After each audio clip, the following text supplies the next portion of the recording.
Office میں یا کہ یونیورسٹی کالج میں کہیں پہ بھی بیٹھ کر آپ اس وظیفے کو پڑھ سکتے ہیں۔ یہ زیادہ ٹائم نہیں لگے گا، یہ آپ کا 1 منٹ سے زیادہ نہیں لگے گا، تو اتنے بڑے زندگی کے مسئلے ہمارے حل ہو جائیں گے۔ اس کو لازماً پڑھیے گا۔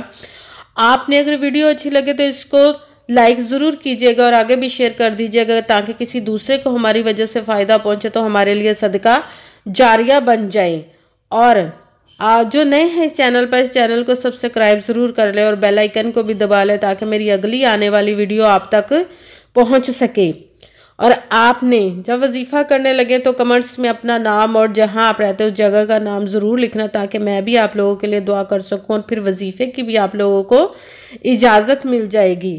اگر کوئی مجھ سے کسی مسئلے کے بارے میں استخارہ کروانا چاہتے ہیں، یا کسی کام کا حساب لگوانا چاہتے ہیں، یا کسی کام کے لیے وظیفے کا پوچھنا چاہتے ہوں، یا کہ محفل پاک کے لیے بلوانا چاہتے ہیں، یا قرآن پاک آن لائن مجھ سے پڑھنا چاہتے ہوں، تو واٹس ایپ کا نمبر ویڈیو پر چل رہا ہے، آپ لوگ مجھ سے رابطہ کر سکتے ہیں۔ اگر میرے بھائی یا بزرگ مجھ سے رابطہ کرنا چاہتے ہوں تو واٹس ایپ پر وائس میسیج کر کے مجھے اپنا مسئلہ بتا سکتے ہیں۔ اگر بہنیں یا مائیں مجھ سے رابطہ کرنا چاہتی ہیں تو واٹس ایپ پر وائس کال کر کے مجھ سے بات کر سکتی ہیں، اپنا مسئلہ بتا سکتی ہیں۔ آپ نے پوری ویڈیو کو سن کے سمجھ کے دھیان کے ساتھ توجہ کے ساتھ پھر وظیفے کو کرنا ہے۔ ایسا نہ ہو ویڈیو کو سکپ کر کے چھوڑ کے آپ سنیں اور کوئی بات رہ جائے، پھر وظیفہ ٹھیک نہ ہو۔ اگر ہم اپنی طرف سے کسی وظیفے میں کم یا زیادہ کر دیتے ہیں تو بھی ہمارا وظیفہ وہ ٹھیک نہیں ہوتا۔ اسی لیے آپ نے دھیان توجہ کے ساتھ پوری ویڈیو کو سن کے سمجھ کے پھر وظیفے کو کرنا ہے۔ نہ تو کسی لفظ کو آپ نے کم کرنا ہے، نہ ہی بڑھا کر پڑھنا ہے۔ جس تعداد اور جس ترتیب کے ساتھ میں آپ لوگوں کو وظیفہ بتانے لگی ہوں، اسی تعداد اور اسی ترتیب کے ساتھ آپ نے اس وظیفے کو پڑھنا ہے۔ سب سے پہلے تو جب وظیفہ پڑھنے لگیں تو آپ نے کسی سے بات نہیں کرنی، نہ تو کسی اٹھنا ہے اور نہ ہی فون استعمال کرنا ہے۔ پورا وظیفہ پڑھنے کے بعد ہی آپ نے کسی سے بات کرنی ہے یا اٹھنا ہے۔ سب سے پہلے آپ نے 1 مرتبہ باوضو ہو کر جب بیٹھ جانا ہے تو 1 مرتبہ درود پاک پڑھنا ہے۔ کوئی سا بھی درود پاک پڑھ سکتے ہیں، مگر بہتر ہے کہ درود ابراہیمی جو نماز میں پڑھا جاتا ہے وہ والا 1 مرتبہ درود پاک پڑھ لیجئے۔ اس کے ساتھ ہی آپ نے اپنے جس مقصد کے لیے وظیفہ کر رہے ہیں اس کی نیت اپنے دل میں، اپنے ذہن میں کر لینی ہے۔ پہلے نمبر پر جو وظیفہ پڑھنا ہے وہ ہے یا ذوالجلالی والاکرام، یا ذوالجلالی والاکرام، یا ذوالجلالی والاکرام۔ اس کو آپ نے 11 مرتبہ 11 ٹائم پڑھنا۔ اس کے ساتھ ہی جو دوسرے نمبر پہ وظیفہ پڑھنا ہے وہ قرآن پاک کی ایک سورت ہے جو 3ویں پارے میں ہے، سورہ اخلاص ہے۔ سورہ اخلاص، قل هو بسم اللہ الرحمن الرحیم، قل هو اللہ احد اللہ الصمد لم یلد ولم یولد ولم یکن له کفوا احد۔ اس کو آپ نے 3 مرتبہ پڑھنا ہے، 3 ٹائم پڑھنا ہے۔ جب سورۃ اخلاص آپ 3 مرتبہ پڑھ لیں تو تیسرے نمبر والا وظیفہ آپ نے شروع کر دینا ہے، جو آپ کو ویڈیو پر بھی نظر آ رہا ہے، وہ اللہ الصمد، اللہ الصمد، اللہ الصمد۔ اس کو آپ 11 مرتبہ آپ نے پڑھنا ہے، 11 ٹائم پڑھنا ہے۔ جب سب سے پہلے آپ نے 1 مرتبہ درود پاک پڑھا، اس کے ساتھ ہی پہلے نمبر والا وظیفہ شروع کر دینا ہے، یا ذوالجلالی والاکرام۔